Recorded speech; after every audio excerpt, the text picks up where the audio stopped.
ইন্নাল্লাহা সায়ুখাল্লিসু রাজুলাম মিন উম্মতি, আল্লাহ তাআলা একজন উম্মতরে আল্লাহ তাআলা আলাদা করবে। ফায়ানশুরু আলাইহি 99 সিজিল্লাহ, তার সামনে 99টা খাতা, 99টা খাতার দফতর তার সামনে ধরে তুলবে। আমরা চিন্তা করতে পারি খাতাগুলাকে দুনিয়ার খাতার সমান নাকি? আল্লাহর রাসূল বলে না, কুল্লু সিজিল্লিন মিথলু মাদ্দিল বাসার, প্রত্যেকটা খাতার পৃষ্ঠা যতটুকু পর্যন্ত চোখের পাওয়ার যায় ততটুকু পর্যন্ত প্রত্যেকটা খাতার পৃষ্ঠা হবে। এমন 99টা খাতা হাসরের ময়দানে বান্দার সামনে আল্লাহ তাআলা ধরে তুলবে। আল্লাহ তাআলা জিজ্ঞাসা করবে, আতুনকিরু মিন হাদা শাইআ, আল্লাহ তাআলা বান্দাকে ডাক দিয়ে বলবে, তুমি কি তার থেকে কোনো একটা অস্বীকার করতে পারবা? বলবে, লা ইয়া রাব, না না না, কোনটা অস্বীকার করতে পারবো না। আযলামাকা কাতাবাতিয়াল হাফিজুন, তোমার কাঁধে যে আমার দুই ফেরেশতা তোমার আমলনামা লিখতো, তারা কি তোমার উপরে জুলুম করেছে কিনা? বলে, লা ইয়া রাব, না, কোনো জুলুম করে নয়।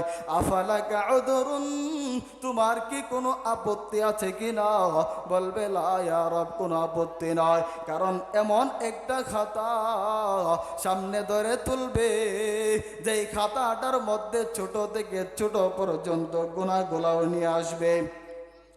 যে দেখবে দুনিয়ার মধ্যে নগণ্য থেকে নগণ্য যে গুনাহটা করেছে ওই গুনাহটাও খাতার মধ্যে লিপিবদ্ধ আছে, অস্বীকার করতে পারবে না। তাহলে ওই সময় হাসরের ময়দানে 99টা খাতা দফতর তুলে তুলবে। আল্লাহর রাসূল বলেন, ওই আমল নামা দেওয়ার সময় কেউ কাউকে স্মরণ করবে না। ওয়া ইনদাস সিরাত, 3 নম্বর হলো ফুল সিরাতের ফুলের সময় কেউ কাউকে স্মরণ করবে না।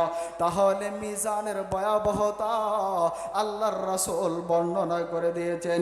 আম্মাজান আয়েশা সিদ্দিকা থেকে আরেকটা হাদিস, আম্মাজান আয়েশা বলে, আন্না রাজুলান বাইনা ইয়াদাইন নবী সাল্লাল্লাহু আলাইহি ওয়াসাল্লাম, আল্লাহর রাসূলের কাছে এক ব্যক্তি আয়েশা বলতেছে, ইয়া রাসূলুল্লাহ, ইন্নানি মামলুকাইনি ইয়াকদিবুনানি ওয়া ইয়াসুনানি ওয়া ইয়াখুনুনানি। আল্লাহর রাসূলকে আয়েশা বলে, আল্লাহর রাসূল, আমার 2টা গোলাম রয়েছে, তবে আমার সাথে তারা মিথ্যা কথা বলে, তারা সত্য কথা বলে না। আমার সাথে খিয়ানত করে, আমার সাথে মিথ্যা বলে, আমার কথা মানে না, আমার নাফরমানি করে।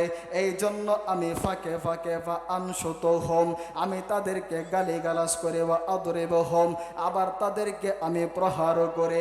আল্লাহর রাসূল, ফাকাইফা আনা মিনহুম, সুতরাং আমি এবং তাদের কি হবে, তাদের মধ্যে কি হবে?